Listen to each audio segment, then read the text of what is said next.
समन्ता चक्रवालेषु अत्रा गच्छन्तु देवता सद्धम्मं मुनिराजस्य सुनन्तु सग्ग मुक्खदं धम्मස්සවන කාලෝ අයං භදන්තා ධම්මස්සවන කාලෝ අයං භදන්තා ධම්මස්සවන කාලෝ අයං භදන්තා නමෝ තස්ස භගවතෝ අරහතෝ සම්මා සම්බුද්දස්ස නමෝ තස්ස භගවතෝ අරහතෝ සම්මා සම්බුද්දස්ස නමෝ තස්ස භගවතෝ අරහතෝ සම්මා සම්බුද්දස්ස යෝච බුද්ධං ච ධම්මං ච සංඝං ච සරණං ගතෝ චත්තාරි අරිය සත්‍යානි සම්මප්පඤ්ඤාය පස්සති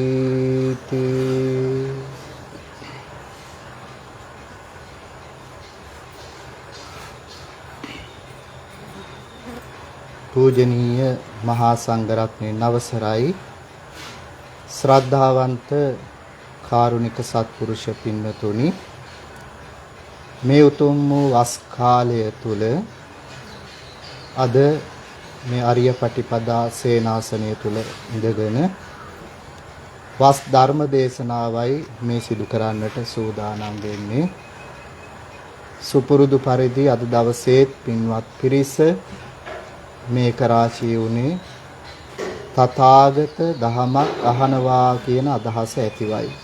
එම නිසා අපි හැම කෙනෙක්ම හොඳට සිත තැම්පත් කරගෙන මේ උතුම් වූ ශ්‍රී සද්ධර්මය අහන්නට සූදානම් වෙන්න ඕනි. පින්නතුනි මේ වස් කාලය මුළුල්ලේම සතිපතා අපදාන පාළිය මුල් කරගෙන මේ දේශනා මාලාව සිදු කරනවා. ඒ කියන්නේ මේ ගෞතම තථාගත ශාසනය තුල පහළ වුණු අසිරිමත් වූ රහතන් වහන්සේලා ඒ රහතන් වහන්සේලාගේ උදාන වාක්‍ය උන්වහන්සේලා පෙර ආත්ම භාවයන් දැකලා මේ රහතන් වහන්සේ නමක් බවට පත් උනේ කෙසේද කියන ඒ උතුම් වූ චරිතාපදාන ඇතුළත් දේශනා මාලාවක් තමයි මේ වස්තුම් මාසය මුළුල්ලේම සිදු කරන්නේ. එම නිසා පින්නතුනි දුර්ලභ වූ අවස්ථාවක් ඔබත් මමත් සරණ ගිහිපු ගෞතම තථාගත සම්මා සම්බුදුරජාණන් වහන්සේගේ මේ ශාසනය තුල පහළ වුණු ඒ නික්ලේශී මහරහතන් වහන්සේලා ගැනයි මේ වස්තුම් මාසය මුළුල්ලේම දැනගන්නට ලැබෙන්නේ. පින්නතුනි ඔබත් මමත් මේ සරණ ගියේ තුන් ලොවටම තිලක වූ සුගත තථාගත සම්මා සම්බුදුරජාණන් වහන්සේගේ මේ අසිරිමත් වූ බුද්ධ ශාසනය තුලයි. මේ බුද්ධ ශාසනය අසිරිය දැනගන්නට තමයි අපි හැම කෙනෙක්ම මේ සූදානම් වෙන්නේ. අපි හැම දිනෙකටම පුදුමාකාර පිනක් තිබෙනවා. පෙරපින් දැන් ඉස්මතු වෙලා තිබෙන්නේ. බුදුරජාණන් වහන්සේ දේශනා කරපු ශ්‍රී සද්ධර්මයේ සරණ යන්නට ලැබුණේ ඒ උතුම් වූ අෂ්ටාර්ය පුද්ගල මහා සංඝරත්නයේ සරණ යන්නට ලැබුණේ අපි ඒ තරම්ම පෙර පින් කරපු නිසා. මේ ලෝකේ ඉන්න හැම කෙනෙකුටම බුදුන් සරණ යන්නට බෑ. මේ ලෝකේ ඉන්න හැම කෙනෙකුටම සදහම් සරණ යන්නට බෑ. මේ ලෝකේ ඉන්න හැම කෙනෙකුටම සංඝුන් සරණ යන්නට බෑ. තෙරුවන් සරණ යන්නට පුළුවන්කම ලැබෙන්නේ පෙර පින් තියන අයට මේ තථාගත ශාසනය තුල සැනසෙන්නට පුළුවන්කම ලැබෙන්නේ පෙර පින් තියන අයට. ඒ නිසා පින්නතුනි මේ ලෝකේ හැම කෙනෙකුටම ලැබෙන්නේ නැති උතුම් වූ භාග්‍යවන්ත වූ අවස්ථාවක් අපි හැම කෙනෙකුටම ලැබුණා කියලා සතුටු වෙන්නට ඕනේ. මේ තෙරුවන් සරණ යන්නට ලැබීම මේ ලෝකේ හැමදාම හැම කෙනෙකුටම සිදු කරන්නට පුළුවන් දෙයක් එහෙම නෙමෙයි. ඒ සඳහා බුද්ධෝත්පාද කාලයක් ලැබෙන්නට ඕනේ. බුදුරජාණන් වහන්සේලාගේ ලෝකයට පහළ වීම ඉතාම දුර්ලභයි. එවැනි කාලයක හොඳ මනුෂ්‍ය ජීවිතයක් ලබා ගත්තොත් විතරයි තෙරුවන් සරණ යන්නට පුළුවන්කම ලැබෙන්නේ. ඒ නිසා මෙන්න මේ අපි හැම කෙනාටම ලැබුණු අවස්ථාව නම් මහා පින්වන්ත අවස්ථාවක්. ලෝකය තුල තෙරුවන් වැඩවෙසෙන තෙරුවන් බබලන කාලයක අපි හැම කෙනෙකුටම මනුෂ්‍ය ජීවිතයක් ලැබුණා. ඒ නිසා තමයි බුද්ධං සරණං ගච්ඡාමි, ධම්මං සරණං ගච්ඡාමි, සංඝං සරණං ගච්ඡාමි කියන මේ තෙරුවන් සරණ යන්නට ලැබුණේ. මේ විදියට තෙරුවන් සරණ යන්නට ලැබෙනව නම් ඒක තමයි ජීවිතයකට ලැබෙන මහා භාග්‍යවන්ත අවස්ථාව. පින්නතුනි අද අපි මේ පැහැදිලි කරන්නේ තෙරුවන් සරණ ගිහිල්ලා දුගතියක් නොදුටු රහතන් වහන්සේලා ගැන. තෙරුවන් සරණ ගිහිල්ලා ඒ තෙරුවන් සරණ නිසා සංසාරේ කවදාවත් දුගතියක ඉපදිච්ච නැති රහතන් වහන්සේලා ගැන අද දේශනාව තියෙන්නේ. හරි අසිරිමත් මේ රහතන් වහන්සේලාගේ ජීවිත කතාව. ඒ නිසා පින්නතුනි හොඳට සිත පහදවා ගන්නට ඕනේ. ඔය පින්වත් පිරිස හැම කෙනෙක්ම බුදුන් සරණ ගිහිල්ලා ඉන්නේ. සදහම් සරණ ගිහිල්ලා ඉන්නේ. සංඝුන් සරණ ගිහිල්ලා ඉන්නේ. අෂ්ටාර්ය පුජ්‍යල මහා සංඝරත්නයෙන් සරණ ගිහිල්ලා ඉන්නේ. ඒ නිසා තෙරුවන් සරණ ගිහිපු පින්වත් පිරිස විදියට මේ සියලු දුක් නැති කරන්නට, දුක්ඛ දෝමනස්යන් නැති කරන්නට තමයි අපි සරණ ගියේ. ඔබත් මමත් මේ ශාසනය තුල සරණ ගියේ සියලු දුකින් එතර වීමේ අදහසින්, සියලු දුක් නැති කරන්නට තියෙන කැමැත්ත නිසා. ඒ නිසා ඒ දුකින් එතර වන්නට අසරණ අපිට පිහිට ඇති එකම එක සරණ තමයි මේ තෙරුවන්ගේ සරණ පිහිට, ඒ රැකවරණය. මේ ලෝකේ අපි කාටවත් වෙන රැකවරණයක්, වෙන පිහිටක්, වෙන ආරක්ෂාවක් ඇත්තේ නැහැ. පිහිටක්, රැකවරණයක්, ආරක්ෂාවක් තිබෙනවා නම්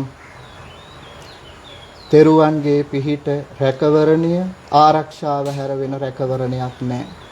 පින්නතුනි තෙරුවන් සරණ යනවා කියලා අපි නිකන් කොහේ හරි තැනකට, නිකම්ම තැනකට වැන්දා කියලා එහෙම සරණ යන්නේ නැහැ. එහෙම පිහිටක් ලබන්න බෑ. තෙරුවන් සරණ යන්න සුගත තථාගත සම්මා සම්බුදුරජාණන් වහන්සේගේ සර්වඥතා ඥානය ගැන දැනගෙනම ඒ ගැන පැහැදීමෙන්ම සරණ යන්නට ඕනේ. ඒ තථාගත බුදුරජාණන් වහන්සේගේ නිල් මහනිල් සුවඳ විහිදුණු ශ්‍රී මුඛ පద్ම ධාතුවෙන් විහිදුණු ශ්‍රී සද්ධර්මය දැනගෙනමයි සරණ යන්නට ඕනේ. ඒ දහමට පිළිපන්නා වූ අෂ්ටාර්ය පුජ්‍යල මහා සංඝරත්නයේ ගුණ දැනගෙනමයි සරණ යන්නට ඕනේ. එහෙම දැනගෙන අපි දැන් මේ ගෞතම සම්මා සම්බුද්ධ ශාසනය තුල තෙරුවන් සරණ ගිහිල්ලා ඉන්නේ. බුදුරජාණන් වහන්සේ සරණ ගියා, ධර්ම රත්නයේ සරණ ගියා, සංඝ රත්නයේ සරණ ගියා. මම බුදුරජාණන් වහන්සේ සරණ යනවා කියලා සරණ ගිහිල්ලා ඉන්නේ. මම ශ්‍රී සද්ධර්මයේ සරණ යනවා කියලා සරණ ගිහිල්ලා ඉන්නේ. මම ආර්ය මහා සංඝ රත්නයේ සරණ යනවා කියලා සරණ ගිහිල්ලා ඉන්නේ. මොනතරම් සැනසෙල්ලක්ද පින්නතුනි. මේ වචන තුන ඇහෙනකොට හිතට දැනෙන සාන්තිය බලන්න කොච්චරද කියලා, සැනසෙල්ල කොච්චරද බලන්න. අපිට මේ ලැබුණු සැනසෙල්ල, මේ ලැබුණු ශාන්තිය මේ ලෝකේ වෙන කාගෙන්වත් ලබා ගන්නට බෑ. මේ ලෝකේ කොතනකින්වත් ලබා ගන්න බෑ. අපිට කොච්චර ධනිය තිබුණත්, ඒ වගේම පරිවාර සම්පත්තියේ හිටියත්, මහා රාජ්‍යයන් තිබුණත් මේ තෙරුවන්ගෙන් ලබන ආශිර්වාදය පිහිට රැකවරණය මේ ලෝක ධාතුවේ වෙන කොහින්වත් ලබන්නට බෑ. ඒ නිසා අපි මහා භාග්‍යවන්තයි මහා පින්වන්තයි. පින්නතුනි මේ සරණ ගැන කියනකොට මේ අට කතාව තුල සඳහන් වෙනවා. සරණ කියලා කියන්නේ තෙරුවන්ට කියන නමක්. සරණ කියලා කියනවා. සරණාගමනය කියලා කියන්නේ සරණාගතයන්ගේ භය, තැති ගැනීම, දුක්, දුගති විනාශ කරනවා කියන අදහසින් සරණාගමනය කියලා කියනවා. සියලු දුක් නැති කරන අදහසින්, සියලු බය නැති කරන අදහසින් මේ සරණාගත වූ අපිට සියලු දුක්, සියලු භය, මේ දුගතිය උප්පත්තිය ලබන්නට තියෙන අවස්ථාව නැති කරන කියන අදහසින් සරණාගමනය කියලා කියනවා. ඒ වගේම තමයි පින්නතුනි මේ සරණාගමනය දෙවදෑරුම් වෙනවා. මේ සරණාගමනය ලෝකෝත්තර සරණාගමනය සහ ලෞකික සරණාගමනය කියලා දෙවදෑරුම් වෙනවා. ලෝකෝත්තර සරණාගමනය කියලා කියන්නේ මාර්ගඥානයෙන් මාර්ග නැනින් චතුරාර්ය සත්‍ය ධර්මය අවබෝධ කිරීමත් සමගම අන්නේ මාර්ග නුවණ පහළ වෙනකොටම ඒ ආර්ය ශ්‍රාවකයාට මේ සරණාගමනය පිළිබඳව උපක්ලේශයන්ගේ සමුච්ඡේද ප්‍රහාණ වශයෙන් අරමුණු වන නිසා නිවන අරමුණු කරන ඒ කිස සම්පූර්ණ කිරීමෙන් මේ රතනත්‍රය මේ සරණාගමනයේ සම්පූර්ණ වීමක් සිදු වෙනවා. ඒ මාර්ග නුවණ ලැබීමේදී ඒකට කියනවා ලෝකෝත්තර සරණාගමනය කියලා. ඊළඟට ලෞකික සරණාගමනය කියලා කියන්නේ පුහුදුන් අයට, පෘථජ්ජන භූමියේ අයට. ඒ පෘථජ්ජන භූමියේ අයට සරණාගමනය උපක්ලේශයන්ගේ විස්කම්බණයෙන් අරමුණු වන නිසා බුද්ධාදී ගුණයන් අරමුණු වීමෙන් සමෘද්ධමත් වෙනවා. අන්නේ බුද්ධාදී වස්තුන් කෙරෙහි ශ්‍රද්ධාව මුල් කොටගෙන සම්මා දිට්ඨිය ඇති වෙනවා. මේකට කියනවා දස පුඤ්ඤ ක්‍රියාවල දිට්ඨිජු කම්ම කියලා. අන්න ඒකට කියනවා ලෞකික සරණාගමනය කියලා. පින්නතුනි මේ ලෞකික සරණාගමනයත් හතර ආකාර වෙනවා. අපි සරණය යන ආකාර හතරක් තියෙනවා. ඒ බවත් අට කතාව තුල විස්තර වෙනවා. අත්ත සන්නීයාතන සරණාගමනය කියලා එක ආකාරයක් තිබෙනවා. තත්පරායනතා කියලා සරණාගමනයක් තිබෙනවා. ඒ වගේම තමයි සිස්ස හාවූපගමන සරණාගමනය සහ පනිපාත සරණාගමනය කියලා මෙන්න මේ සරණාගමනය හතර ආකාර වෙනවා. මෙතන අත්ත සන්නීයාතන සරණාගමනය කියලා කියන්නේ මම අද පටන් මගේ ආත්ම භාවය බුදුරජාණන් වහන්සේටද ධර්ම රත්නයටද සංඝ රත්නයටද පාවා දෙමි කියලා බුද්ධාදී මහා උත්තමයාණන් වහන්සේලාට ආත්ම පරිත්‍යාගයෙන් සරණාගමනය යෑම. ඒ කියන්නේ තමන්ගේ ජීවිත පරිත්‍යාගයෙන් යුතුව සරණ යාමට කියනවා අත්ත සන්නීයාතන සරණාගමනය කියලා. කොහොමද ඒ සරණාගමනය යන්නේ? අද පටන් මම මගේ ආත්ම භාවය බුදුරජාණන් වහන්සේටද ධර්ම රත්නයටද සංඝ රත්නයටද පාවා දෙමි කියලා බුද්ධාදීන්ට ආත්ම පරිත්‍යාගයෙන් සරණාගමනය යෑම. ආත්ම පරිත්‍යාගයෙන් යුතුව. ඊළඟට තමයි තත්පරායනතා සරණාගමනය කියලා කියන්නේ අද පටන් කොට බුදුරජාණන් වහන්සේ සිහි කොට ඇත්තෙක් වෙමි. ධර්මය පිහිට කොට ඇත්තෙක් වෙමි. සංඝයා පිහිට කොට ඇත්තෙක් වෙමි. බුදුරජාණන් වහන්සේ පිහිට කොට ඇත්තෙක් වෙමි. ධර්ම රත්නය පිහිට කොට ඇත්තෙක් වෙමි. සංඝ රත්නය පිහිට කොට ඇත්තෙක් වෙමි කියලා අන තෙරුවන් පිහිට කොටගෙන සරණ යනවා. මේ විදියට මා දැරුව මැනවයි කියලා සරණ යෑම හරියට ආලවක යක්ෂය සරණ ගියේ මෙන්න මේ ආකාරයට.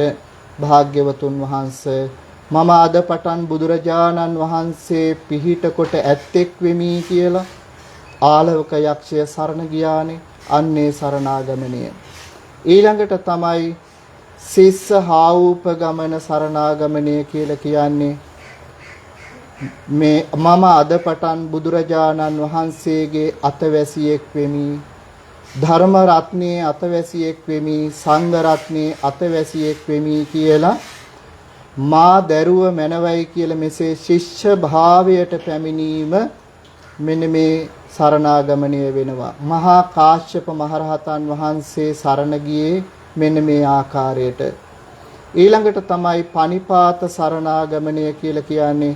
මම අද පටන් අභිවාදන පච්චුපට්ඨාන අංජලි කම්ම සාමීචි කම්ම ආදී මෙන්න මේ විදියට බුද්ධාදී තුනුරුවන්ට කරමි. වැඳරුවන් ඒ වඳිමි වන්දනා කරමි. මේ විදියට දරුව මැනවයි කියලා මෙසේ බුද්ධාදීන් කෙරෙහි අතිශයින් පහත් නිහතමානී අයුරින් වන්දනා කිරීම සරණ යෑම කියනව පනිපාත සරණාගමනය කියලා. පනිපාත සරණාගමනය. ඔන්න ඔය විදියට පින්නතුනි ලෞකික සරණාගමනය හතර වැදෑරුම් වෙනවා. මේ විදියට මම අද පටන් මගේ ආත්ම භාවය තථාගතයන්න් වහන්සේට ශ්‍රී සද්ධර්මයට මහා සංඝ රත්නයට බුද්ධ ආදී ආත්ම පරිත්‍යාගයෙන් ඒ උතුමන් වහන්සේට ආත්ම පරිත්‍යාගයෙන් යුතුව සරණ යනවා කියලා එක ක්‍රමයක් තියෙනවා. ඊළඟට මම අද පටන් බුදුරජාණන් වහන්සේ පිහිට කොට ඇත්තෙක් වෙමි. ධර්ම රත්නය පිහිට කොට ඇත්තෙක් වෙමි. සංඝ රත්නය පිහිට කොට ඇත්තෙක් වෙමි කියලා අන්න මා දරුව මැනවයි කියලා එහෙම සරණ යෑමකුත් තිබෙනවා. ආලවක යක්ෂය වගේ. ඊළඟට තමයි මම අද පටන් බුදුරජුන්ගේ අතවැසියෙක් වෙමි. ධර්ම රත්නයේ අතවැසියෙක් වෙමි. සංඝ රත්නයේ අතවැසියෙක් වෙමි කියලා ශිෂ්‍ය භාවයකින් යුක්තව සරණ යනව මහා කාශ්‍යප මහරහතන් වහන්සේලා වගේ. ඊළඟට තමයි මම අද පටන් අභිවාදන පච්චුපට්ඨාන අංජලි කම්ම සාමීචි කම්ම කියන මේ විදියට බුද්ධ ආදී තුනුරුවන්ට මේ කියන ක්‍රමයෙන් කරමි. මා දරුව මැනවයි කියලා බුද්ධ ආදීන් කෙරෙහි අතිශයින් නිහතමානීව පහත් යටහත් පහත් ලෙස සරණ යනවා. මෙන්න මේ විදියට තෙරුවන් කෙරෙහි සරණ යනවා. මේ ලෞකික සරණාගමනයේ ආකාර හතරක්. ලෝකෝත්තර සරණාගමනය කියලා කියන්නේ මාර්ග නුවණින් මග නැනින් යුතුව ඇති කරගන්නා වූ තුනුරුවන් කෙරෙහි ඇති කරගන්නා වූ පැහැදීම. එයාගේ සරණාගමනය වෙනස් වෙන්නේ නැහැ. පුහුදුන් අයගේ පෘථග්ජන අයගේ වෙනස් වුණත් ආර්ය භූමියට මග නැනින් ඒ සරණ යන ඒ ආර්ය ශ්‍රාවකයාගේ සරණාගමනය කිසිම දවසක වෙනස් වෙන්නේ නැහැ. මෙන්න මේ විදියට පින්නතුනි සරණාගමනයේ පිළිබඳව තියෙන්නේ. ඒ වගේම තමයි පින්නතුනි ලෝකෝත්තර සරණාගමනය ගැන කිව්වහම එහි ආනිසංසයේ විදියට තියෙනවා. මේ ලෝකෝත්තර සරණාගමනය කියලා කියන්නේ මග නැනින් යුතුව ඒ සරණාගමනයේ ස්ථීර ලෙස පිහිටපු කෙනා. අන්න එදාට තමයි පින්නතුනි පෘථග්ජන භූමියේ කෙනෙක් පවා නියම විදියට සරණාගමනය තුල පිහිටන්නේ. පුහුදුන් අය නියම විදියට සරණාගමනය තුල පිහිටන්නේ ආර්ය ශ්‍රාවකයෙක් බවට පත්වෙච්ච දවසට. ඒ නිසා ඒ ආර්ය ශ්‍රාවකයා කවදාවත් එහෙම සරණ ගිහිපු ඒ මග නැනින් ඒ මාර්ග ඥානය පහල කරගත්තු කෙනා කවදාවත් මව් මරන්නේ නැහැ. කවදාවත් පියාණන් මරන්නේ නැහැ. කවදාවත් රහතන් වහන්සේලා මරන්නේ නැහැ. කවදාවත් බුදුරජාණන් වහන්සේලාගේ ඇඟේ ලේ සොලවන්නේ නැහැ. ඒ තරම් ස්ථීරවම ඒ අය සරණාගමනය තුල පිහිටනවා. බලන්න මොනතරම් අසිරියක්ද මේ සරණාගමනය තුල තියෙන්නේ කියලා. ලෞකික සරණාගමනේ ආනිසංස විදියට ගත්තට පස්සේ ඒ ලෞකික සරණාගමනය කියලා කියන්නේ පුහුදුන් අය බුදුරජාණන් වහන්සේ සරණ යනවා, ධර්ම රත්නයේ සරණ යනවා, සංඝ රත්නයේ සරණ යනවා. ඒ අය සරණ ගියාට පස්සේ ලැබෙන ආනිසංස තමයි භවභෝග සම්පත්තිය ලැබෙනවා. උපනුපන් භවයන් වල භවභෝග සම්පත්තියෙන් අඩුවක් වෙන්නේ නැහැ.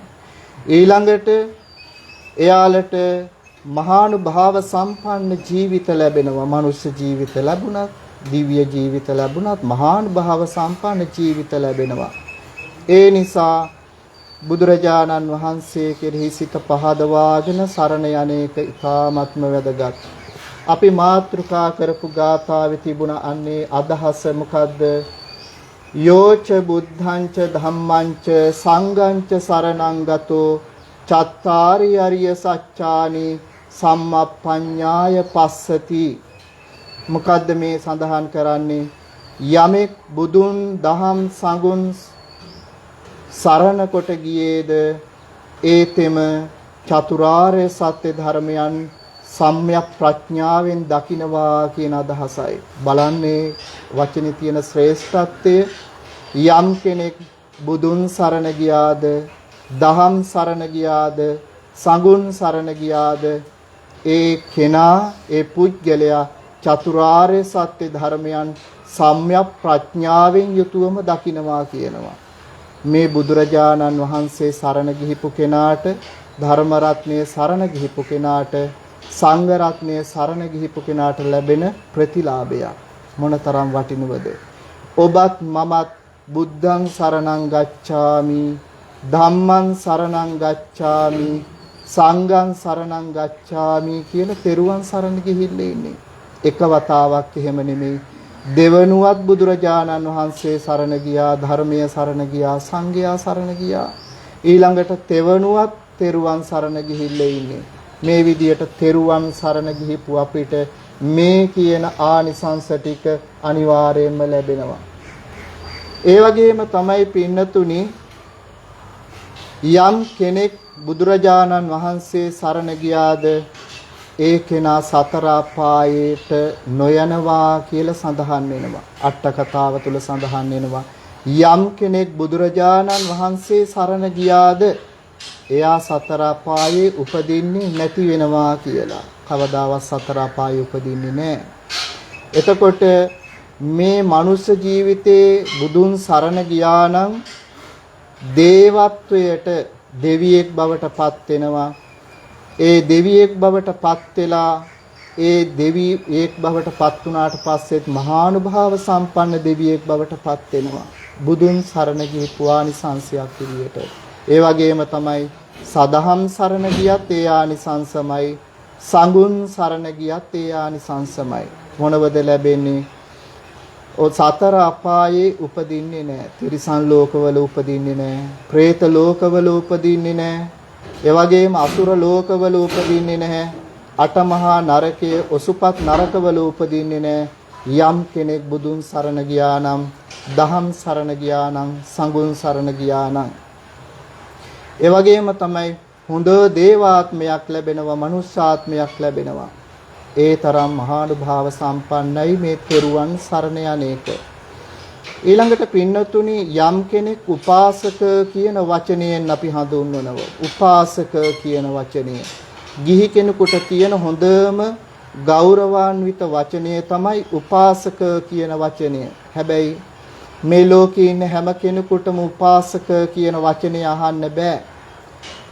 මේ යම් කෙනෙක් යම් කලක පටන් බුදුරජාණන් වහන්සේ ශ්‍රී සද්ධර්මය, ඒ උතුම් වූ සංඝයා සරණ ගියා වෙනවද අන මෙපමණකින්ම ඒ පුද්ගලයා උපාසක කියන වචනයෙන් හඳුන්වනවා.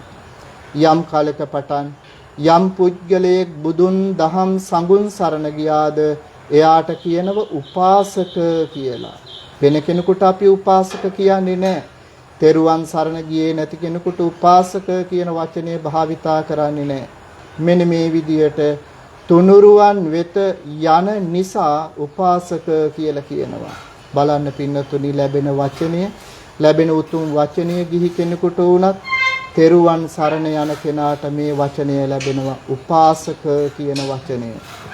ඔන්න ඔය විදියට පින්නතුනි, තෙරුවන් සරණ යන කෙනාට මහා සම්පත්තියෙන් ලැබෙනවා, මහා භාග්‍යයක් ලැබෙනවා. මේ විදියට අපි සරණාගමනය දැනගත්තට පස්සේ අපදාන පාළිය තුල තියෙන මේ තථාගත බුදුරජාණන් වහන්සේගේ ශාසනය තුල පහළ වෙච්ච රහතන් වහන්සේලාගේ අසිරිය දැනගනිමු. ඒ රහතන් වහන්සේලා සරණාගමනය නිසා මොනතරම් මහානුභාව සම්පන්න ජීවිත ලැබුවද මේ ගෞතම තථාගත ශාසනය තුල මොනතරම් අසිරිමත් රහතන් වහන්සේ නමක් බවට පත් වුණාද කියලා. තිසරණ ගමනීය රහතන් වහන්සේ කියලා රහතන් වහන්සේ නමක් මේ ගෞතම තථාගත ශාසනය තුල වැඩ සිටියා.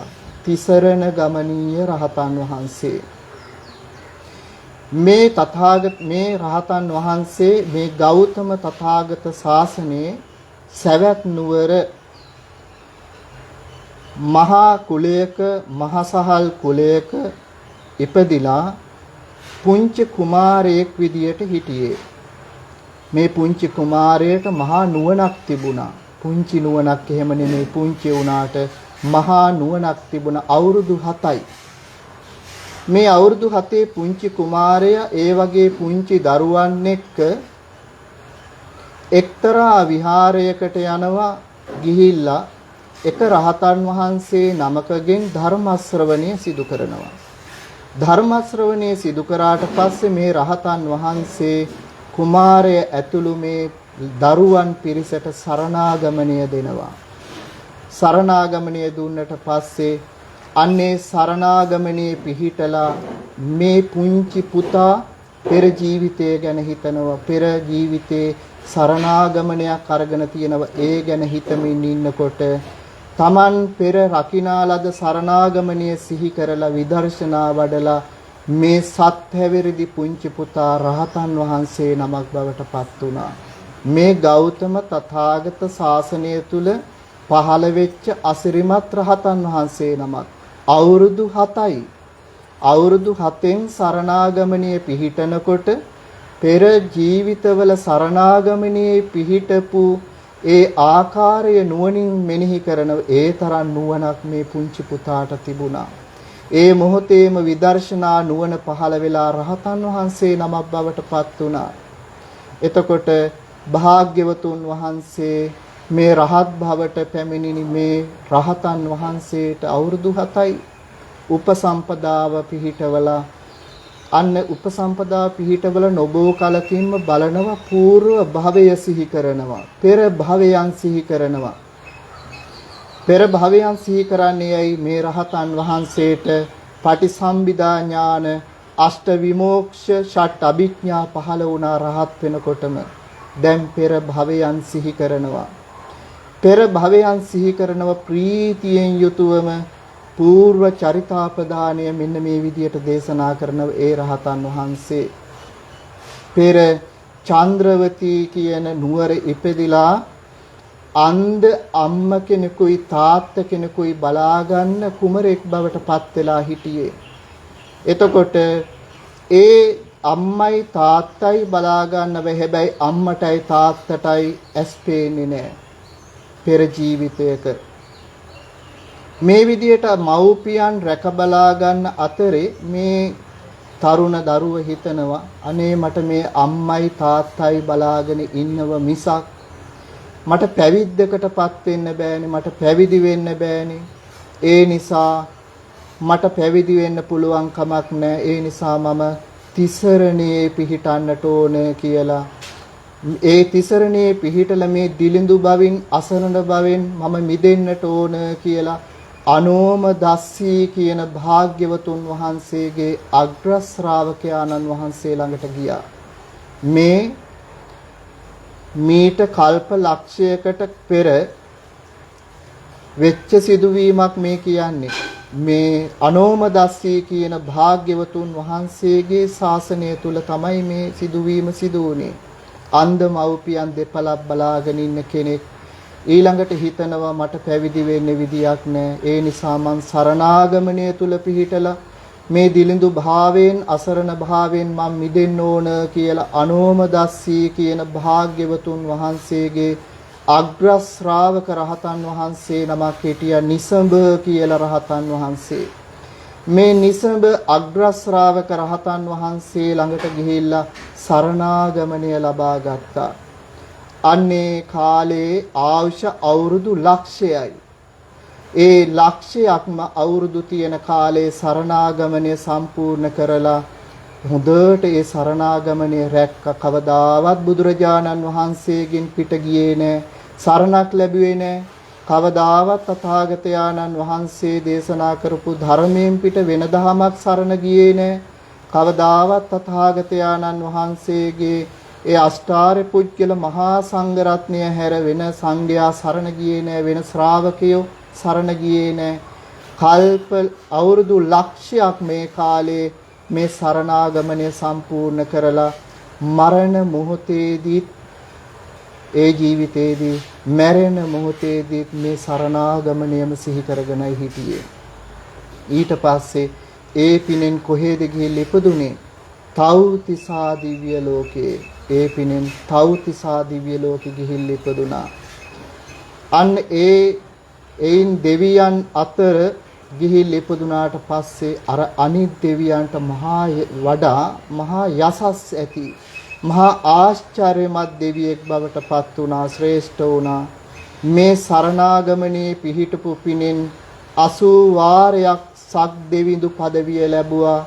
75 වාරයක් සක්විති රාජ්‍ය සම්පත්තිය ලැබුවා. ඒ වගේම ප්‍රදේශ රාජ්‍ය සම්පත්තිය ලැබූ වාර ගණන මට කියන්නට බෑ කියලා උන්වහන්සේ ඒ රහතන් වහන්සේ දේශනා කරනවා. බලන්න සරණාගමණය තුල පිහිටපු ආනිසංසය කොච්චරද කියලා. 80 වාරයක් සක්දෙවිඳු රාජ්‍ය සම්පත්තිය ලැබුවා. 75 වාරයක් සක්විති රාජ්‍ය සම්පත්තිය ලැබුවා.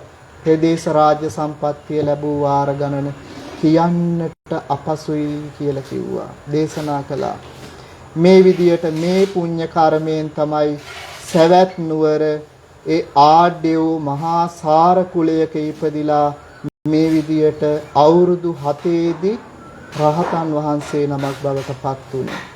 බලන්න තිබුණ අසිරිය මේ ශාසනයේ තිබෙන බුදුරජාණන් වහන්සේ සරණ යන්නේකේ තියෙන අසිරිය කොච්චරද බලන්න. ඒ ශ්‍රී සද්ධර්මයේ සරණ යන්නේකේ අසිරිය කොච්චරද බලන්න. ඒ වගේම තමයි ඒ උතුම් වූ අෂ්ටාර්ය පුජ්‍යල මහා සංඝ රත්නයේ සරණ යන්නේකේ අසිරිය කොච්චරද බලන්න. පුංචි නිවසක අම්මයි තාත්තයි බලාගෙන හිටිය කොච්චර අසරණකමක් දැනෙන්නේ නැද්ද? ඇයි? අනෝම දස්සී කියන භාග්‍යවතුන් වහන්සේ ලෝක ධාතුව තුල අමාවැස්ස බෙදා යමින් යනව ශ්‍රී සද්ධර්මයේ දේශනා කරනවා. මහරහතන් වහන්සේලා ලෝකේ පුරාම බැබලෙනවා. ඒත් අනේ මේ ශාසනය තුල මට උතුම් පැවිද්ද ලබා ගන්න බෑ නේද කියලා අසරණකමක් හිතට දැනුණා. හැබැයි අසරණකම දැනුණට මහා නුවණකුත් තිබුණා. ඒ තථාගතයන්න් වහන්සේගේ අග්‍ර ශ්‍රාවක වෙච්ච නිසඹ කියන ශ්‍රාවකයාණන් වහන්සේගේ අභියසට ගිහිල්ලා තිසරණියේ පිහිටන්න තරම් ඒ තිසරණියේ පිහිටපු ආනිසංසය තමයි මේ ගෞතම තථාගත ශාසනය තුල තිසරණ ගමනීය රහතන් වහන්සේ වශයෙන් ඒ රහත් භාවය සාක්ෂාත් කරගත්තේ අවුරුදු 7න්. අවුරුදු 7යි. ඔන්න ඔය විදියට තමයි පින්නතුනි මේ තිසරණ ගමනීය රහතන් වහන්සේගේ ඒ උන්වහන්සේ පෙර භවය දැකලා දේශනා කරපු උන්වහන්සේගේ ජීවිත කතාව. ඊළඟට තමයි මේ අපදාන පාළිය තුල තිබෙනවා ဒ ුතිය සරණාගමනීය රහතන් වහන්සේ. මේ ගෞතම තථාගත ශාසනය තුල කල්ප ලක්ෂයක්ම දුගතියක ඉපදුනේ නැති රහතන් වහන්සේ නමක් පහළ වෙලා හිටියා. කල්ප ලක්ෂයක් දුගතියක ඉපදිච්ච නැති රහතන් වහන්සේ නමක්. ඒ තමයි ဒ ුතිය සරණාගමනීය රහතන් වහන්සේ. ඒ රහතන් වහන්සේ සිව් පිළිසිඹියාපත් අෂ්ට විමෝක්ෂ ෂට් අභිඥාලාභී රහතන් වහන්සේ නමක් බවට පත් වුණා. මේ ගෞතම තථාගත ශාසනය තුල පැවිදි වෙලා නොබෝ කලකින්ම රහතන් වහන්සේ නමක් බවට පත් වුණා මේ රහතන් වහන්සේත්. ඊට පස්සේ කාලයකට පස්සේ పూర్ව චරිතාපදානය මෙන්න මේ විදියට දේශනා කරනවා. කොහොමද?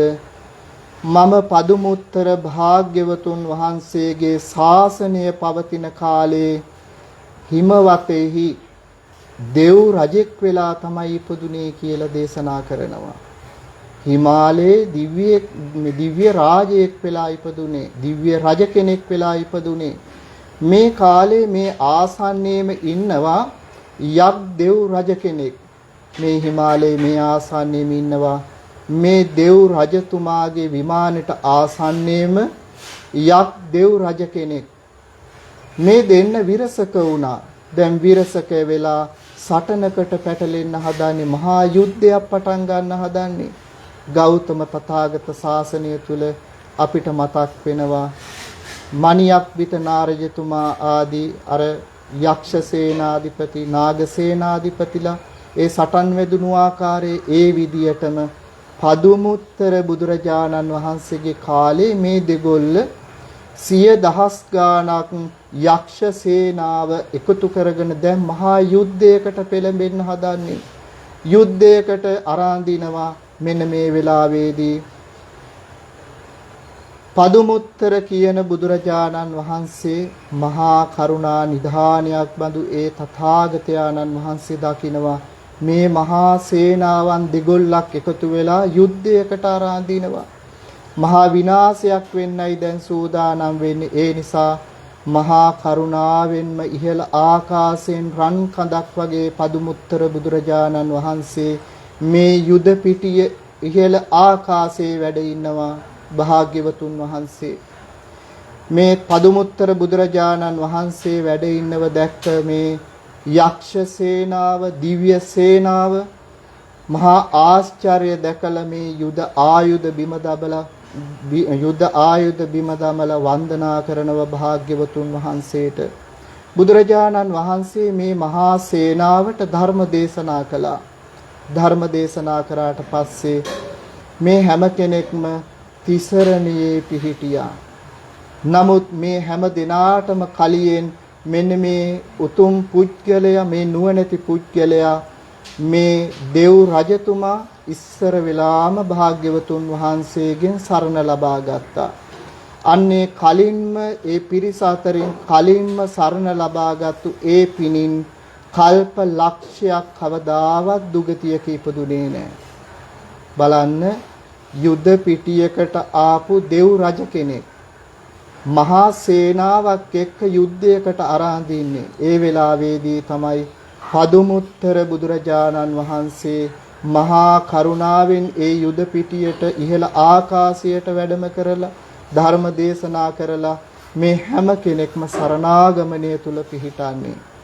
ඒ හැම දිනාටම කලියෙන් තමයි මේ දෙව් රජෙක් වෙලා ඉපදුණු මේ නුවණැති පුජ්‍යලයා සරණාගමනය තුල පිහිටන්නේ.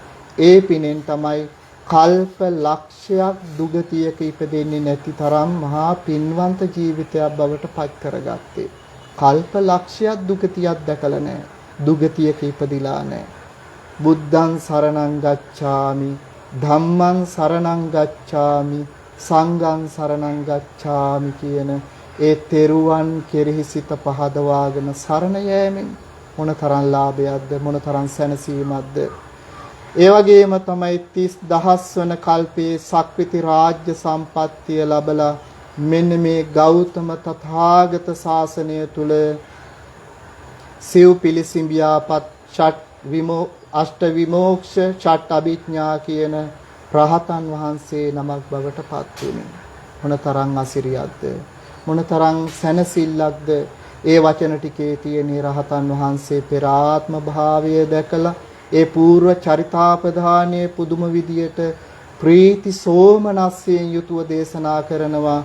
මෙන්න මේ විදියට තථාගතයන්න් වහන්සේ සරණ යන්න, තථාගතයන්න් වහන්සේ දේශනා කරපු ශ්‍රී සද්ධර්මයේ සරණ යන්න, ඒ තථාගතයන්න් වහන්සේ දේශනා කරපු දහමට පිළිපන්නා වූ අෂ්ටාර්ය පුද්ගල මහා සංඝරත්නය සරණ යන්න කියලා මේ විදියට දේශනා කළා.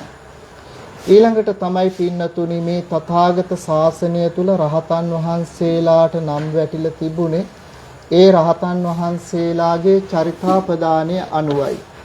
ඒ නිසා අද අපේ දේශනාවේ මාතෘකාව තමයි සරණාගමනය. දුගතිය නොදුටු රහතන් වහන්සේලා සරණාගමනය නිසා දුගතිය නොදුටු රහතන් වහන්සේලා ගැන. ඒ වගේම තවත් රහතන් වහන්සේ නමක් ගැන අපදාන පාළිය තුල සඳහන් වෙනවා. හිමවතේ වැද්දෙක්ව ජීවත් වෙලා ඉන්න කාලේ ඒ කාලේ ලොව පහළ වී වැඩ සිටියේ විපස්සී තථාගත සම්මා සම්බුදුරජාණන් වහන්සේ. මේ වැඩි පුත්‍රයා ගිහිල්ලා භාග්‍යවතුන් වහන්සේ වැඩ ඉන්න තැනට ගිහිල්ලා වත් පිළිවෙත් සිදු කරනවා. බුදුරජාණන් වහන්සේ වැඩ ඉන්න වටා වත් පිළිවෙත් සිදු කරනවා, අමදිනවා, පෑන් පහසුව සලසනවා, උන්වහන්සේට උපස්ථාන කරනවා. ඒ උපස්ථාන කරලා වත් පිළිවෙත් කරලා ඒ තාදී ගුණ ඇති මහා කාරුණික තථාගත විපස්සී බුදුරජාණන් වහන්සේ මේ හිමවතේ වැඩ සිටිය මේ වැඩි පුත්‍රයාට මේ ශාක්‍ය මුනීන්ද්‍රයන් වහන්සේ සරණාගමනය දෙනවා. අන්නේ සරණාගමනය ලබාගත්තු පිණින් මේන් කල්ප 91කට කලින් තමයි ඒ සරණාගමනය ලැබුවේ. ඒ සරණාගමනය ලැබුව දවස් ඉඳලා මේ ගෞතම තථාගත ශාසනය තුල දක්වාම රහතන් වහන්සේ නමක් වෙනතුරු කවදාකවත් දුගතියක නම් ඉපදුනේ නැහැ. ඒ රහතන් වහන්සේ සිව් පිළිසිඹියාපත් අෂ්ට විමෝක්ෂ ෂට් අභිඥාලාභී රහතන් වහන්සේ නමක් බවට පත් වුණා. බලන්න රහතන් වහන්සේලා සරණාගමනය තුලින් කවදාවත් දුගතියක වැටෙන්නේ නැතුව මේ තථාගත ශාසනය සම්මුඛ වෙලා ඒ නික්ලේශී මහ මුනිවරු බවට පත් වුණ හැටි. ඒ වගේම තමයි පින්නතුනි මේන් කල්ප 31කට කලින් එක් ආජීවක කෙනෙක් නැව් නැගලා මහ මුහුදේ යනවා. මේ මහ මුහුදේ මේ නැවේ යනකොට ඒ නැව තුල තවත් ස්වාමීන් වහන්සේ නමක් වැඩ සිටිනවා. ටික දුරක් මහ මුහුදේ යනකොට මහා රැළ පහරට හසු වෙලා මහා කුණාටුවක් ඇවිල්ලා මේ නැව කැඩිලා බිඳිලා යනවා. කැඩිලා බිඳිලා යනකොට නැව දැන් ටිකෙන් ටික ගිලෙන්න යනවා. ගිලෙන්න යනකොට මේ ආජීවකතුමාට මේ ස්වාමින් වහන්සේ කියනව සරණාගමනය තුල පිහිටන්න කියලා. මේ ආජීවකයා සරණාගමනය තුල පිහිටවනවා.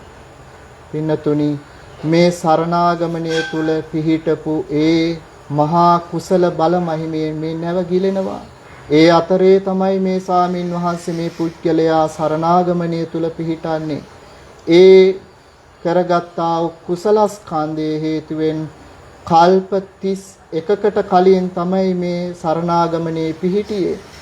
ඒ කාලේ ඉඳලා මේ තථාගත ශාසනය වෙනතුරුම දුගතියක ඉපදුනේ නැහැ. සිව් පිළිසිඹියාපත් අෂ්ට විමෝක්ෂ ෂට් අභිඥාලාභී රහතන් වහන්සේ නමක් බවට පත් වුණා. මොනතරම් අසිරියක්ද, මොනතරම් සුන්දරද මේ තථාගත ශාසනය. පින්නතුනි බලන්න මේ රහතන් වහන්සේලාගේ චරිතාපදාන දිහා බැලුවට පස්සේ කල්ප ගානකට කලින් තමයි තෙරුවන් සරණ ගිහිල්ලා තියෙන්නේ. බුදුරජාණන් වහන්සේ පිහිට කරගත්තේ තථාගත දහම පිහිට කරගත්තේ තථාගත දහමට පිළිපන්නා වූ සංඝ රත්නය පිහිට කරගත්තේ. හැබැයි එදා ඉඳලා මේ ගෞතම තථාගත ශාසනය වෙනතුරු කවදාකවත් දුගතියක නම් ඉපදුනේ නැහැ. සුගති ලෝකවලමයි ඉපදුනේ. මනුෂ්‍ය පතේ ඉපදුනත් මහානුභාව සම්පන්න වුණා. දිව්‍ය පතවල ඉපදුනත් මහානුභාව සම්පන්න වුණා. ඒ අසිරිමත් ජීවිත ලබාගෙන ඇවිල්ලා තමයි මේ තථාගත ශාසනය තුල අසිරිමත් වූ රහතන් වහන්සේලා බවට පත් උනේ. එසේ මෙසේ රහතන් වහන්සේලා බවට පත් වුණා නෙමේ සිව් පිළිසිඹියාපත් රහතන් වහන්සේලා බවට, අෂ්ට විමෝක්ෂ ෂට් අභිඥාලාභී රහතන් වහන්සේලා බවට. පින්නතුනි යම් කල්ප ගානකට කලින් බුදුරජාණන් වහන්සේ නමකගේ ශාසනයක් තුල සරණාගමනය තුල පිහිටියාද ඒ කාලේ ඉඳලා මේ ගෞතම තථාගත ශාසනය වෙනතුරු ඒ හැම ජීවිතයකදීම දුගතියක ඉපදුනේ නැතුව සුගතියක ඉපදිලා සීල සමාධි ප්‍රඥා දියුණු කරගත්තා. රහතන් වහන්සේ නමක් බවට පත් වෙන්නට නික්ලේශී භාවයක් ඇති කරගන්නට ඒ අවශ්‍ය පසුබිම සෑම ජීවිතයකම ඇති කරගෙන තිබෙනවා. ඒ හැම ජීවිතයකම රහතන් වහන්සේ නමක් බවට පත් වෙන්න කෙලෙස් සහ මුලින් නැති කරන්නට සුදුසු ගුණධර්ම ටික ඒ මහෞත්තමය දියුණු කරගෙන ඇවිල්ලා තිබෙනවා. ඒ නිසා තමයි මේ තථාගත ශාසනය තුලදීම අර පෙර ජීවිතය සිහි කරනකොට අනේ මම පෙර ජීවිතේදී මේ වගේ සරණාගමනය තුල පිහිටියා නේද කියලා සිහි කරනකොට පුදුමාකාර ප්‍රීතියක් ඇති වුණේ. ඒ ප්‍රීතිය මුල් කරගෙන අන්න නුවණ දියුණු වෙලා රහතන් වහන්සේලා බවට පත් උනේ. පින්නතුනි, ඒ තරම් අසිරිමත්, ඒ තරම් ශ්‍රේෂ්ඨයි මේ ඔබත් මමත් සරණ ගිහිපු මේ තථාගත ශාසනය. හැබැයි මේ සරණ යෑම ඔබටත් මටත් ලැබුණා කියලා මේ ලෝකයේ හැම කෙනෙකුටම මේ සරණය පිහිටන්න බෑ. සරණය තුල පිහිටන්නෙත් නෑ, පිහිටෙන්නෙත් නෑ. ඒ භාග්‍යවන්ත අවස්ථාව උදා වෙන්නෙත් නෑ මේ ලෝකයේ හැම කෙනෙකුටම. බලන්න, අපිට එහෙම නෙමෙයි. බුදුරජාණන් වහන්සේගේ බුදු ගුණ ගැන ඇහෙනවා. ඒ බුදුරජාණන් වහන්සේ දේශනා කරපු ශ්‍රී සද්ධර්මය ගැන ඇහෙනවා. බුදුරජාණන් වහන්සේගේ ධර්මයට පිළිපන්නා වූ ඒ සංඝ දර්ශනය කොච්චරනම් අපිට දකින්නට ලැබෙනවද? මොනතරම් ලාභයක්ද, මොනතරම් සැනසීමක්ද? ඒ නිසා නිතරම සිත සතුටින් තියාගන්නට ඕනේ. සිත ශ්‍රද්ධාවෙන් පුරවා ගන්නට ඕනේ. සිතේ නිතරම පැහැදීම ඇති කරගන්නට ඕනේ.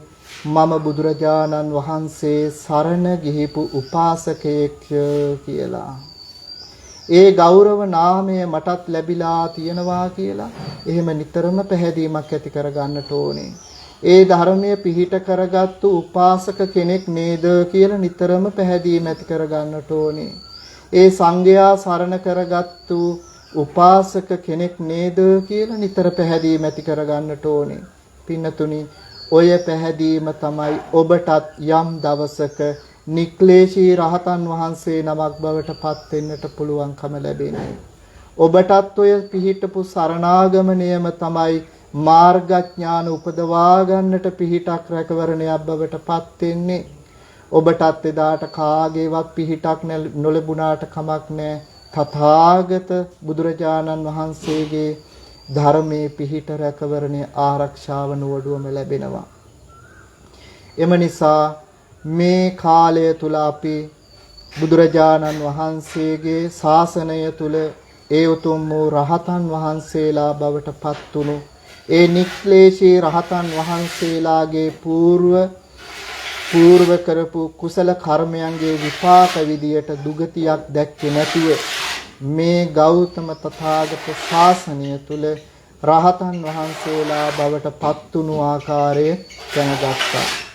බලන්න කොච්චර සතුටක්ද, කොච්චර සැනසෙල්ලක්ද. මේ ගෞතම තථාගත ශාසනයේ පහළ වෙච්ච රහතන් වහන්සේලා ගැන අපි මේ දැනගත්තේ. අපි මේ ඇහුවේ ඔබත් මමත් සරණ ගිහිපු මේ ශාසනය තුල පහළ වෙච්ච රහතන් වහන්සේලා ගැනයි දැනගත්තේ. එම නිසා පින්නතුනි, හැම මොහොතකම හැම වෙලාවකදීම වීරියක් ඇති කරගන්නට ඕනේ. අදිෂ්ඨානයක් ඇති කරගන්නට ඕනේ. ස්ථීර අදිෂ්ඨානයක පිහිටන්නට ඕනේ. මොනතරම් කරදර බාධක දුක්ඛම් කටළු ආවත් මගේ ජීවිතයට, මොනතරම් අපහසුතා ආවත් මගේ ජීවිතයට, මගේ කායික ආබාධයන් මොනතරම් තිබුණත් මම බුදුරජාණන් වහන්සේ හැර වෙන සරණක් නම් යන්නේ නැහැ කියන අදිෂ්ඨානය තබා ගන්නට ඕනේ. ඒ තථාගත ශ්‍රී සද්ධර්මය හැර වෙන ධර්මයක් සරණ යන්නේ නැහැ කියන අදිෂ්ඨානය තබා ගන්නට ඕනේ. ඒ තථාගත ධමේ පිළිපන්නා වූ ඒ සංඝ රත්නය සරණ හැර මට වෙන සරණක් නැහැ කියලා නිතරම හිතේ බලවත් වූ අදිෂ්ඨානයක් තබා ගන්නට ඕනේ. පින්නතුනි, කවදාවත් ඔබ වෙන සරණක් පතන්න එපා. වෙන සරණක් හොයාගෙන යන්න එපා. ඔබට ලැබිලා තිබෙන සරණ, ඔබට ලැබිලා තිබෙන පිහිට ඔබගේ පුණ්‍ය විපාකයකට ලැබුණු දෙයක්. පෙර පින් කරපු නිසා ඔබ හැම කෙනෙකුටම මේ තථාගත ශාසනය සම්මුඛ වුණා. පෙර පින් කරලා තියෙනවා. පෙර පින් දැන් ඉස්මතු වෙලා තිබෙන්නේ. ඒ නිසා පුංචි කාලේ අපිට ඇහුණා අපේ අම්මයි තාත්තයි කියලා දුන්නා මේ පුතේ මේ සම්මා සම්බුදු රජාණන් වහන්සේ කියලා. පුංචි කාලේ අපේ අම්මා අපේ තාත්තා ගුරුතුමන් වහන්සේලා බුදුරජාණන් වහන්සේ සරණ යන විදිය කියලා දුන්නා. ඊළඟට කල්යාණ මිත්‍ර මහෝත්තමයාණන් වහන්සේලා සම්මුඛ වුණාට පස්සේ බුදුරජාණන් වහන්සේ කියන්නේ සර්වඥතා ඥාණයෙන් ප්‍රතිලාභ වෙච්ච මහෝත්තමයෙක්, තුන් ලෝකටම ඒකාලෝකයේ සදාලපු මහා මහෝත්තමයෙක්, මහා කරුණා හදමඩලක් තිබෙන පුණ්‍ය නිධානයක් කියලා අපිට කියලා දුන්නා. ඒ තථාගත බුදුරජාණන් වහන්සේ තමයි මේ තුන් ලෝක ධාතුවම ඒකාලෝක කරන්න කියලා අපි දැනගෙන තිබෙනවා. ඒ නිසා පුංචි කාලෙට වඩා මේ වෙනකොට අපි බුදුරජාණන් වහන්සේ සරණ යන්නේ පැහැදීමකින් යුතුවමයි. දැනගෙනමයි. බුදුරජාණන් වහන්සේ කියන්නේ මොන වගේ මහෝත්තමයේද, ඒ ශ්‍රේෂ්ඨ වීර පුරුෂයාණන් වහන්සේ මොනතරම් උත්තමයේද කියලා දැනගෙනමයි අත් දෙක එකතු කරලා ඒ බුදුරජාණන් වහන්සේ සරණ යන්නේ. භාග්‍යවතුන් වහන්සේගේ සිරිමුව මඩලින් දේශනා කරපු ඒ උතුම් වූ ශ්‍රී සද්ධර්මයේ සරණ යන්නේ ඒ ශ්‍රී සද්ධර්මයේ වටිනාකම දැනගත්තු නිසා. ඒ ධර්මය තුලින් ඒකාන්ත සැපයක් අපේ ජීවිතවලට ලැබෙනවා කියලා අපි ධර්මය අහපු නිසා දැනගත්තා. ධර්මයේ කියවපු නිසා දැනගත්තා. ඒ නිසා ඒ ධර්මය සරණ ගියා. ධර්මය හැරමේ තථාගත ධම හැර වෙන ධමක මට පිහිටක් රැකවරණයක් නැහැ කියලා දැනගත්තා. ඊළඟට මේ ධර්මය ගැන කියලා දෙනවා අපිට සත්පුරුෂයන් වහන්සේලා. ඒ තථාගත ශාසනය තුල වැඩ සිටින්නා වූ පූජනීය මහ සංඝරුවන මේ තථාගත ශාසනයේ අසිරිය අපිට හැම මොහොතකම කියලා දෙනවා. කවදාවත් උන්වහන්සේලා අපිව අසරණ කරන්නේ නැහැ. අසරණ වෙනකොට පිහිටක් රැකවරණයක් ලබා ගන්න විදිය මේ තථාගත දහම කියලා දීලා අපිට ආරක්ෂාවක් සලසනවා. ඒ නිසා ඒ සත්පුරුෂයන් වහන්සේලා නිසා ඔබටත් මටත් මේ උතුම් වූ වැඩපිළිවෙල තුල මගේ ජීවිතය හැඩගස්වා ගන්නට පුළුවන්කම ලැබිලා තිබෙනවා. මෙන්න මේ ගැන හිතමින් නිතරම දිවාර දෙකේ සිට පැහැදීමකට ලක් කරගන්න ඕනි පින්නතුනි. කවදාවත් පෙරුවන් කෙරෙහි සිත පිහිටුවා ගන්නේ නැතුව වෙනත් අරමුණක් ඔස්සේ සිත තියාගන්නට එපා. ඔබ බුදුරජාණන් වහන්සේ ගැන හිතන වාරයක් ගානේ ඔබේ හදවත තුල පැන නගින්නේ බුද්ධානුස්සතියක්මයි. ඔබ ශ්‍රී සද්ධර්මය ගැන හිතන වාරයක් පාසා ඔබගේ හදවත තුල පැන නගින්නේ ධම්මානුස්සතියක්මයි. ඔබ සංඝ රත්නය ගැන සිතන වාරයක් පාසා ඔබේ හදවත තුල පැන නගින්නේ සංඝානුස්සතියක්මයි. බලන්න ඔබේ ජීවිතය මෙහෙනම් මේ බුද්ධානුස්සතියෙන්, ධම්මානුස්සතියෙන්, සංඝානුස්සතියෙන් පිරිච්ච ජීවිතයක් බවට පත් කරගන්නට පුළුවන්. එහෙම වුණොත් ඔබට කවුරු ඇවිල්ලා කිව්වත් මෙන්න මෙතන හොඳ දෙයක් තියෙනවා, මෙන්න මෙයා සරණ යන්න කියලා, මෙන්න මෙයා මීට වඩා හොඳයි කියලා ඔබ මුලා වෙන්නේ නැහැ. ඔබ අසරණ කරන්න බෑ. ඔබ අසරණ වෙන්නේත් නැහැ. අන්නේ අසරණ නොවන මට්ටමට, ඔබ අසරණ වෙන්නේ නැති තත්ත්වයට ඔබේ සිත ශක්තිමත් කරගන්න, පැහැදීම බලවත් කරගන්න, බුදුරජාණන් වහන්සේ ගැන නැවත නැවතත් සිහි කරන්න, ධර්මය ගැන නැවත නැවතත් සිහි කරන්න, සංඝයා ගැන නැවත නැවතත් සිහි කරගෙන මේ ගෞතම තථාගත ශාසනය තුලදීම ඔබ ඔය පිහිටපු සරණය මුල් කරගෙන ඒ උතුම් වූ චතුරාර්ය සත්‍ය ධර්මය අවබෝධ කරගන්නටම ඒ සරණාගමණයම පිහිටක් වේවා. මේ උතුම් වූ දහම් පඬුර, මේ උතුම් වූ ශ්‍රී සද්ධර්මය තථාගත බුදුරජාණන් වහන්සේට සම්බුද්ධ පූජාවක් බවටම පත් වේවා. ඒ තථාගත ශ්‍රී සද්ධර්මයට ධර්ම පූජාවක් බවටම පත් වේවා. ඒ අෂ්ටාර්ය පුජ්‍යල මහා සංඝ රත්නයට සංඝ පූජාවක් බවටම පත් වේවා කියලා අපි පූජා කරමු. මේ උදාරතර කුසල ධර්මය අපි හැම දිනාටම සංසාර දුක්ගිනි ටික නිවා ගන්නටම හේතුවක් වේවා, උපනිශ්‍රේම වේවා කියන අදහසින් යුතුව අද මේ උතුම් වූ වස්සාන ධර්ම දේශනාව නිමාවට පත් කරනවා. හැම දිනාටම තෙරුවන් සරණයි. ආකාසට්ඨා ච බුම්මට්ඨා දේවා නාග මහිද්దికා පුඤ්ඤන්තං අනුමෝදිත්වා චිරන් රක්칸තු බුද්ධ ශාසනං. ආකාසට්ඨා ච බුම්මට්ඨා දේවා නාග මහිද්దికා පුඤ්ඤන්තං අනුමෝදිත්වා චිරන් රක්칸තු බුද්ධ දේශනං. ආකාසට්ඨා ච බුම්මට්ඨා දේවා නාග මහිද්దికා පුඤ්ඤන්තං අනුමෝදිත්වා චිරන් රක්칸තු ත්වං සදාති. හැම දිනාටම තෙරුවන් සරණයි.